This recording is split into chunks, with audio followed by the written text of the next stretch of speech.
사랑하는 성도 여러분, 예수님을 믿고 사는 우리의 삶에는 밝은 날만 있는 것은 아닙니다. 때로는 세상에서 미움과 핍박을 받는 일이 있다라고 주님이 말씀하셨습니다.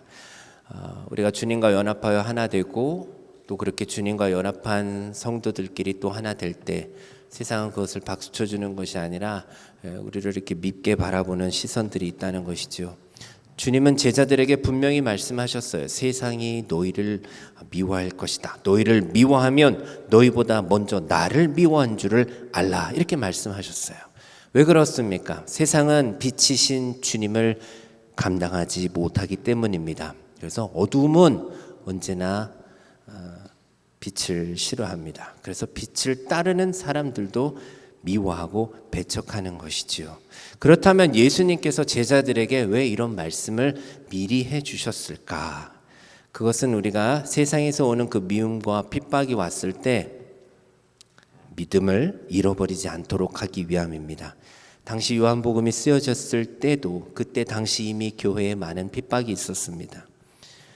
여러분, 박해가 아니라도 사실 우리 안에 그냥 내적인 문제만 있어도 교회에 오는 것이 힘들지 않던가요?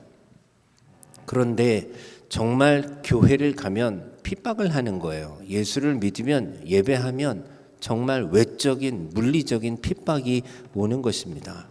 그래서 많은 성도들이 신앙을 지키지 못하고 주저앉거나 아예 그냥 신앙을 포기하여야 하는 그런 상황이었던 것이죠. 지금 우리와는 다른 시대지만 본질적으로 악한 마귀는 사단은 같은 전략을 씁니다. 성경은 사단을 세상 임금이라고 부릅니다. 또 공중 권세 잡은 자라고 말합니다. 권력이라는 무기를 사용합니다. 돈이라는 무기를 사용합니다. 또 명예라는 무기를 사용합니다. 인기, 지식이라는 무기를 사용해서 성도들의 그 믿음과 마음을 흔들어댑니다. 하나님께서 허락하신 그들의 권세 아래에서 그 범위 안에서 마음껏 그 무기를 사용하는 것이지요. 그래서 우리의 믿음을 약화시키고 교회를 무너뜨리라는 것입니다. 그렇다고 해서 우리가 두려워해야 될까요? 그렇지 않습니다, 여러분. 사단은 결코 예수님을 이길 수 없습니다. 예수 믿는 성도를 이길 수 없습니다. 왜냐하면 예수님께서 이미 십자가의 그 사건으로 십자가의 능력과 부활의 생명으로 그를 이기셨기 때문입니다. 그래서 예수님은 친히 선언하셨습니다. 세상에서는 너희가 환난을 당하나 뭐하라? 담대하라. 내가 세상을 이겨오노라. 이렇게 주님 말씀하셨어요. 그래서 우리는 고난이 와도 핍박이 와도 사실 절망하지 않습니다. 오히려 그 고난이 우리의 신앙을 단단하게 만드는 밑거름으로 삼아야 합니다. 야고보 사도도 그래서 이렇게 고백했습니다. 내 형제들아, 너희가 여러 가지 시험을 만나거든 온전히 기쁘게 여기라. 왜 그럴까요? 그 시험 때문에 우리가 더 하나님 찾게 되고 우리가 더 기도하고 그렇게 믿음을 연단시키고 인내를 갖게 하고 결국 나를 굉장히 믿음 좋은 사람으로 세워주기 때문입니다. 물론 우리는 고난을 원치 않아요. 고난이란 싫은 겁니다. 아픈 거예요. 힘든 거예요. 그러나 성도 여러분, 잊지 마십시오. 하나님은 결코 우리가 감당하지 못할 시험을 허락하지 않으십니다. 그리고 그 고난을 통과하면 반드시 하나님이 주시는 열매가 기다리고 있음을 믿으시기를 바랍니다. 고난 앞에 절망하고 무너지지 않는 저와 여러분 되시기를 주의 이름으로 축복합니다. 고난이 올 때 내가 더 예배해야지, 아픔이 올 때 내가 더 기도해야지, 이렇게 바르게 믿음을 작동시키실 수 있기를 바랍니다. 모든 사람은 반드시 여러분 삶에 고난이 있어요. 지금도 어려움 중에 있으신 분들이 있는지 모르겠어요. 그 어떤 상황에서도 우리는 그것을 그냥 단순한 불행으로 받아들이지 않았으면 좋겠습니다. 하나님 우리가 갖고 있는 그 문제의 아픔보다 더 크게 우리를 믿으시고 더 크게 우리를 사랑하시기 때문에 반드시 선한 목적을 위해서 우리에게 허락하신 일들이라고 생각할 수 있는 믿음이 있기를 바랍니다. 여러분, 이 모든 시련과 핍박 속에서 우리를 붙드시고 믿음을 잃지 않게 하시는 분이 바로 오늘 성령 하나님이십니다. 우리가 읽은 요한복음 16장 말씀은 주님께서 성령을 보내셔서 우리에게 유익하다, 우리를 도와주신다고 약속하시는 말씀입니다. 그래서 오늘 말씀을 통해서 그럼 성령이 하시는 일이 무엇인가 하는 세 가지를 오늘 본문에 나와 있는 대로 함께 정리해 보기를 원합니다. 첫째는 말씀대로 성령이 오시면 죄와 의와 심판에 대해 세상을 책망하실 거라고 말씀하세요. 둘째는 성령이 오시면 우리를 진리 가운데로 인도하시고 장래의 일을 알려주신다고 말씀하십니다. 마지막 세 번째는 성령이 오시면 예수 그리스도를 영화롭게 하신다고 말씀하세요. 성령이라는 단어는 사실 기독교적인 용어이기 때문에 조금 낯설 수도 있다고 생각을 합니다. 영어로 홀리 스피릿이라고 하지요. 거룩한 영인데 여러분, 성령을 하나님이라고 생각하십시오. 거룩한 하나님의 영이십니다. 그래서 우리가 부를 때 성령 하나님 이렇게 부르기도 하지요. 성령 하나님께서 하시는 일이 무엇일까요? 차례대로 살펴보면 첫째, 죄와 의와 심판에 대해 세상을 책망하신다고 말씀하십니다. 죄에 대하여 책망하신다는 말씀이 무슨 말씀일까요? 우리 9절 말씀을 통해서 다시 한번 읽어보겠습니다. 시작. 죄에 대하여라 하면 그들이 나를 믿지 아니하며. 성령께서 드러내시는 가장 근본적인 죄는 미워하는 죄가 아니에요. 살인하는 죄가 아니에요. 도둑질도 아닙니다. 그런 행위적인 죄가 아니라 예수님을 믿지 않는 죄예요. 하나님이 우리를 사랑하셔서 이 땅에 그의 아들 예수 그리스도를 보내주셨습니다. 근데 그 보내심 받은 분 예수님을 믿지 않는 것, 그것이 가장 불신앙이자 근원적인 죄예요. 성령께서는 이 사실을 사람들의 마음에 깨닫게 하신다는 것이죠. 예수를 모르고 살았던 나의 삶이 잘못이었구나. 그걸 누가 깨닫게 해주신다고요? 성령님께서. 믿지 않는 것이 그래서 죄임을 알게 해주세요. 사도행전 2장은 베드로가 십자가의 복음을 전했을 때에 그 예배 가운데 성령이 임했습니다. 그래서 사람들이 생각합니다. 이렇게 살아서는 안 되겠구나. 마음이 찔려오기 시작했습니다. 다른 사도들에게 물었습니다. 이래 어떻게 해야 됩니까? 이제 우리 큰일 났습니다. 회개하고 예수 믿어 죄사함 받고 구원받아라. 세례도 받아라. 그때 줬던 메시지죠. 이와 같이 성령께서는 우리의 마음에 역사하셔서 예수님을 거부하는 것이 죄라는 것을 깨닫게 하십니다. 그래서 여러분, 예배드리면서 말씀을 들으면서 여러분들이 무언가를 느낄 수 있다는 건 축복입니다. 왜요? 그거는 성령께서 주시는 마음이기 때문입니다. 예수님 믿지 않는 것이 죄라고 말씀드렸습니다. 그래서 우리가 아무리 교회를 오래 다녔다 할지라도 예수를 믿지 않는 사람이라면 그건 잘못된 것이죠. 예배를 드리면서도 예수님을 의지하지 않고 모든 것을 여전히 다 그냥 나의 힘으로만, 나의 에너지와 나의 능력과 나의 돈으로만 살아간다면 그것은 예수님을 믿는 것이 아닙니다. 그게 불신앙의 죄가 될 수 있다는 것이죠. 우리는 다 원죄의 모습을 갖고 태어났습니다. 갓 태어난 아기도 마찬가지입니다. 그래서 우리 인격에는 여전히 그 죄의 불순물들이 남아있어요. 그래서 성령께서 하시는 책망의 말씀을 듣게 된다면 그 죄성 때문에 어찌할꼬라는 고백을 할 수밖에 없게 됩니다. 그때 예수님 앞에 우리가 나갈 수 있어야 됩니다. 회개하고 세례받아 죄사함 받으라는 그 말씀에 순종하는 것이죠. 그러면 네가 성령의 선물을 받게 된다고 말씀하십니다. 이렇게 성령은 죄를 드러나게 하세요. 그러므로 오늘도 우리는 성령 하나님 앞에서 불신앙이 아닌 믿음의 신앙으로 살아가는 저와 여러분 되시기를 주님의 이름으로 축복합니다. 아멘. 그렇다면 의에 대하여 증언하신다는 말씀도 이어서 보도록 합니다. 10절 말씀입니다. 시작. 의에 대하여라 하면 내가 아버지께로 가니 너희가 다시 나를 보지 못하며. 예수님께서는 세상 법정에서는 죄인처럼 정말 주고 마땅한 사람처럼 십자가 처형을 받아 돌아가셨어요. 사람의 눈에는 실패자입니다. 죄인처럼 보였습니다. 죄인은 죽는 것이 당연한 결과예요. 그러나 우리 주님은 사흘 만에 다시 살아나셨어요. 예수님 죄가 없으신 분이었거든요. 죽음이 예수님을 붙잡아 둘 수 없었어요. 그래서 부활하신 예수님은 하나님께로 다시 돌아가셨습니다. 하늘에 오르셨습니다. 그래서 하나님은 이 사건을 통해서 예수님은 진짜 의로운 분이야 라는 것을 확증해 주신 것이죠. 그래서 성령님은 지금도 우리에게 이 사실을 깨닫게 해주십니다. 사람들은 내가 착하게 살면 될지, 도덕적인 삶, 종교적인 열심을 근거로 스스로 괜찮은 사람, 또 의롭다고 착각합니다.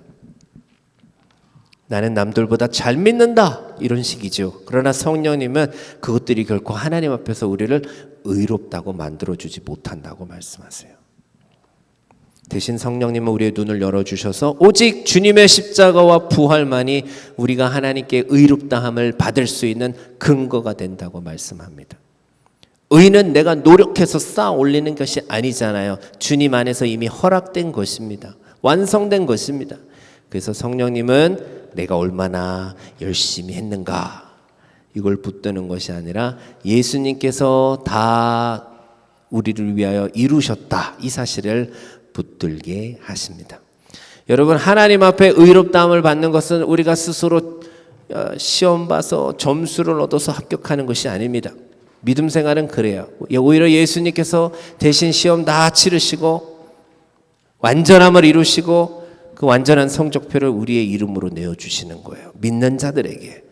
그래서 우리가 확신할 수 있는 것은 나의 실력이 아니라 우리 주님이 모든 것 다 이루셨다는 사실입니다. 성령께서는 그것을 우리에게 알게 하십니다. 또 심판에 대하여 책망한다 말씀하시는데 11절 말씀 보겠습니다. 심판에 대하여라 함은 이 세상 임금이 심판을 받았습니다.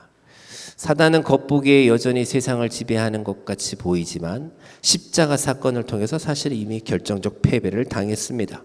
그래서 성령 하나님은 이 사실을 세상에 지금도 선포하시고 예수님의 승리와 사단의 패배가 이미 확정적이라는 것을 드러내십니다. 그래서 믿지 않는 자들에게는 심판의 두려움을 깨닫게 하시고 믿는 사람들에게는 사단이 이미 이긴 원수임을 확신하게 하십니다. 그래서 예수님을 믿고 살아가는 여러분들에게는 보이지 아니하는 영적 금메달이 있다고 생각합니다. 그래서 여러분 힘들고 어려울 때에 절대 여러분 잊지 마십시오. 우리는 이미 예수님으로부터 승리를 인정받은 사람들입니다. 마치 그런 것과 같습니다. 저는 그 스포츠 하이라이트를 주로 보는데요. 예를 들어서 LAFC에 간 손흥민 해트트릭 승리, 그런 제목을 보고 하이라이트를 보기 시작합니다. 근데 LAFC가 전반에 한 골 먹고 후반에 한 골 먹어서 2대0으로 지고 있습니다. 패색이 짙어 보입니다. 그럴 때 저의 마음은 어떠할까요? 전혀 패배감에 빠져 있지 않습니다. 기분이 나쁘지도 않습니다. 왜요? 결과를 알고 있으니까. 2대0으로 지고 있다가 손흥민 선수가 후반에 내리 3골을 넣어서 이기는 모습을 보면서 아직 휘슬이 울리지 않았다 할지라도 그냥 즐겁게 보는 겁니다. 왜? 승패가 이미 결정난 것을 알고 보기 때문에. 우리 천국 가는 사람들의 신앙의 삶은 그렇다는 거예요. 이미 완전한 승리가 주어졌는데 패배할 수 없다는 거죠. 포기할 수 없다는 거죠. 그걸 우리가 깨달아야 돼요. 성령께서 알려주시는 심판이 그래요. 사탄은 여전히 날뛰는 것 같고 악이 이기는 것처럼 보이죠. 고난이 내게도 계속 오고 핍박이 옵니다. 그러나 사실 십자가와 부활로 이미 다 끝난 거라는 거예요. 판결이 끝났어요. 세상의 임금은 이미 심판받았고 예수님의 승리는 확정되었고 그로 인하여 예수님을 따르는 사람의 승리도 보장됐다는 것입니다. 단지 우리는 살면서 주님 다시 오실 날을 기다리면서 그 결과가 환히 드러나게 될 날을 기다리는 것입니다. 이 승리의 믿음을 갖고 세상을 두려워하지 않고 살아가는 저와 여러분 되시기를 주의 이름으로 축복합니다. 아멘. 우리 둘째 잘 자고 있나요? 네, 저 친구가 절에 가서 자겠습니까? 따뜻한 하나님의 말씀을 들으니 마음이 편안하여 잠이 오는 것이지요. 절에 가면 주은이는 못 잘 겁니다. 성령 하나님께서 하시는 일 두 번째는 진리 가운데로 인도하시고 장래일을 알게 하신다, 이렇게 말씀하십니다. 13절 말씀 우리 함께 읽겠습니다. 시작.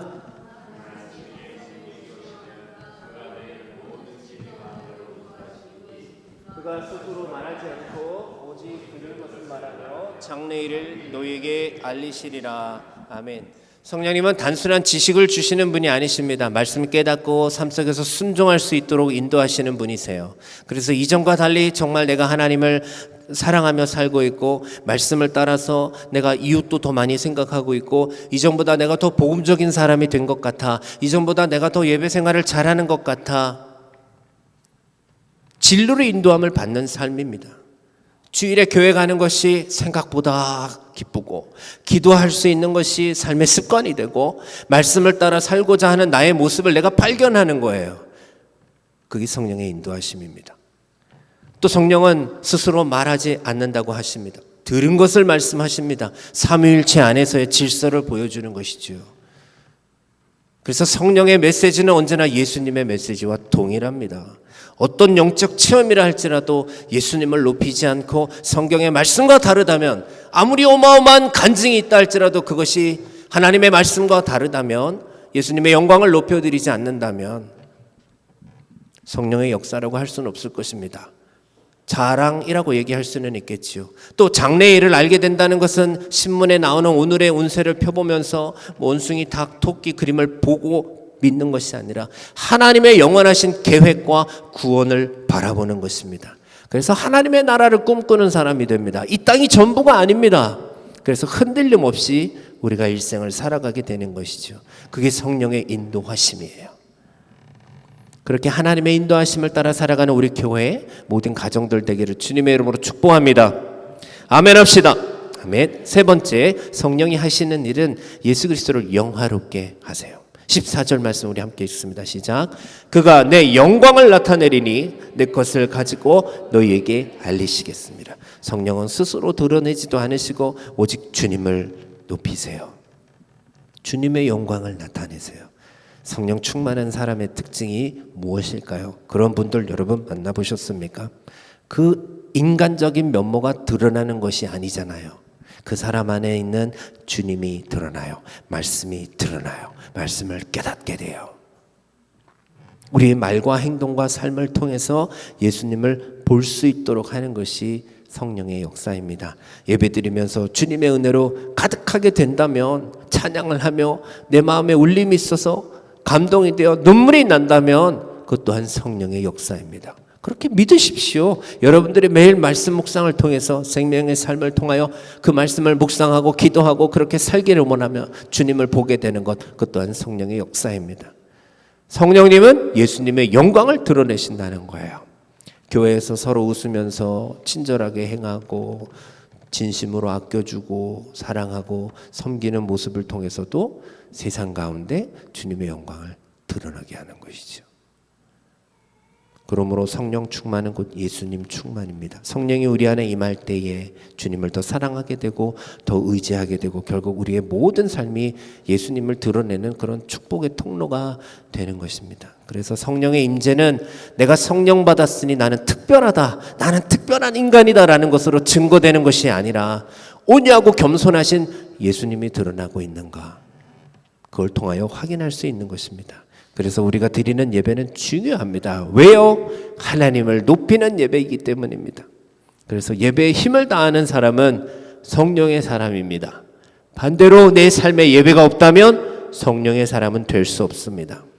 예배뿐만 아니라 여러분의 삶의 현장에서도 늘 정말 예수 충만, 말씀 충만, 은혜 충만, 기쁨 충만, 성령 충만으로 우리 주님의 영광 받으시는 삶을 살아가시기를 축복합니다. 이와 같은 본문의 말씀을 통해서 두 가지를 함께 나누기를 원합니다. 제가 주보에도 적어드렸습니다. 성령 충만 좋습니다. 가득한 거잖아요. 그러나 영적 성숙에도 단계가 있다는 것을 알아야 됩니다. 12절 말씀을 보시면 제자들이 알아야 할 이 귀한 영적 진리에 대한 계시를 주님께서 유보하셨음을 알 수 있습니다. 12절 시작. 내가 아직도 너에게 이를 것이 많으나 지금은 너희가 감당하지 못하리라. 예수님은 모든 것 다 한 번에 제자들에게 오픈하지 않으셨어요. 왜냐하면 감당할 수 없다는 거죠. 그만한 믿음과 이해력을 제자들이 아직 갖추고 있지 못했기 때문입니다. 여러분, 아무리 필요하고 아무리 값진 것이라 할지라도 그걸 받아들일 수 있는 준비가 되어 있지 못하면 그 사람에게는 아무런 유익이 없어요. 아무리 자녀가 사랑스럽다고 해도 분유 먹는 아이에게 단단한 음식을 줄 수 없잖아요. 근데 이거 좋은 거야, 먹어봐. 어떻게 돼요? 이빨 다 부러지고 탈나고 어렵게 되는 거예요. 그래서 신앙의 길에도 단계가 있다는 거죠. 믿음의 성장은 필요한 과정입니다.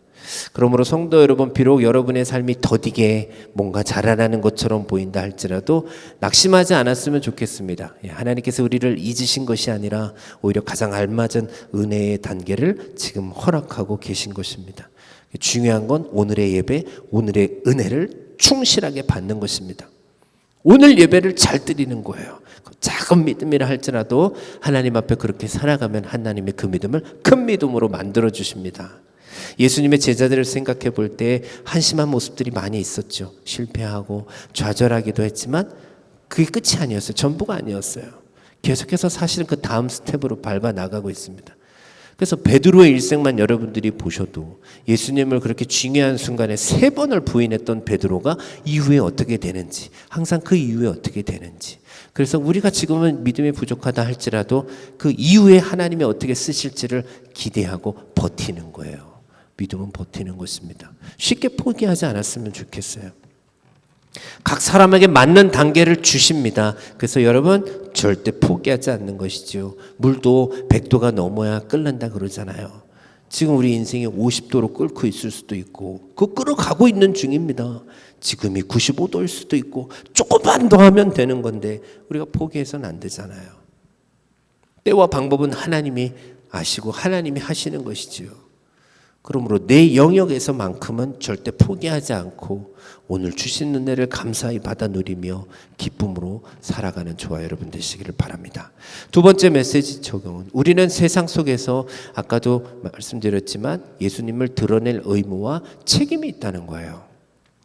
본문 14절 15절은 예수님은 성령이 너에게 알리시리라 말씀하십니다.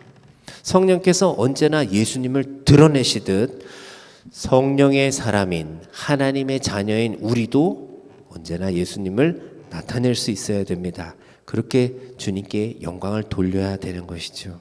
어떻게 예수님을 드러낼 수 있을까요? 말로만 우리가 그리스도인이다라고 말하는 것이 아니라 그렇게 정말 실천해보고 살아보는 거죠. 내가 선택하는 것이 정말 하나님이 기뻐하시는 일인가? 아니면 잠깐 제껴두고 하는 것인가? 그래서 어렸을 때부터 예배는 포기할 수 없었던 거죠. 주일은 주님의 날이라고 가르치니까 6일 동안 열심히 살고 하루는 쉬고 너를 만드신 하나님께 예배해라. 이게 어렸을 때 믿음으로 주와 주은이게 탁 들어가면 빨간 날은 교회 가는 날이 되는 거예요.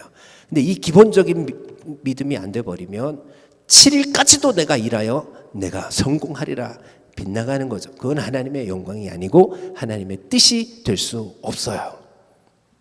그래서 참 크리스찬들의 삶이 중요한 것입니다. 영적 싸움이기도 하지요. 사도 바울은 우리에게 빚진 자라고 말씀하세요. 예수님이 우리의 죄를 위해서 대신 죽으셨다. 미안하지도 않냐? 그걸 안다면 네가 이제 정말 예수님처럼 살아야지. 그래서 빚진 자라고 표현합니다. 빚을 졌으면 어떻게 해야 돼요? 페이먼트 해야 돼요. 갚아야 돼요. 그게 정상이에요. 그걸 의미라고 말씀하는 거죠. 그래서 우리가 빚진 자로서 예수님을 드러내는 삶을 사는 것은 여러분 부담이 아닙니다. 부담스러운 삶이 아니에요. 특권이에요. 세상에서 예수님의 향기를 전하는 것이죠. 그래서 고린도후서 말씀을 보면 너는 그리스도의 편지라, 너는 그리스도의 향기라. 예수 믿는 냄새가 나느냐? 예수님의 메시지가 너의 삶에 있느냐? 너의 선택에 있느냐? 왜 건강하게 살아야 되냐? 왜 돈을 많이 벌어야 되냐? 거기에 예수님의 냄새가 나느냐? 그렇게 우리에게 질문을 합니다. 이를 위해 우리는 먼저 주님을 본받아야 됩니다. 예수님이 나를 위하여 어떻게까지 하셨는가? 주님을 모르고서는 주님을 드러낼 수 없지요. 제자는 단순히 배우는 사람이 아니라 공부한다고 되는 게 아니라 그 삶을 따라 사는 삶입니다. 예수님을 따라 사는 것이죠. 주님의 인격과 주님의 성품, 그분의 마음과 그분의 생활 방식을 가까이에서 보고 배울 때 그게 자연스럽게 우리 삶 속에서 흘러나오는 거죠. 그래서 다른 사람들에게 전달이 되는 거예요. 지식은 노력으로 쌓을 수 있지만 주님 닮아가는 것은 성령 안에서의 진실한 믿음 없이는 불가능합니다. 예배가 그걸 보여주는 거예요. 가인처럼 예배드리는 사람도 있고 아벨처럼 예배드리는 사람도 있고 너무나 중요합니다. 그래서 성령이 우리 안에 계신다. 우리는 반드시 주님을 보여줄 수 있는 사람이 되어야 된다는 것이죠. 가정에서부터 시작하십시오. 우리 교회에서부터 서로 시작하는 거예요. 얼마나 귀한 지체들이에요. 밝게 웃고 얼마나 반가워요. 얼마나 귀해요. 우리가 쑥스러워서 표현은 못하지만 아마 서로 다 반가우실 거예요. 그렇죠? 태재희 성도님 그렇죠? 네. 우리 안에서도 그리스도의 향기를 막 드러내는 거예요. 기뻐하고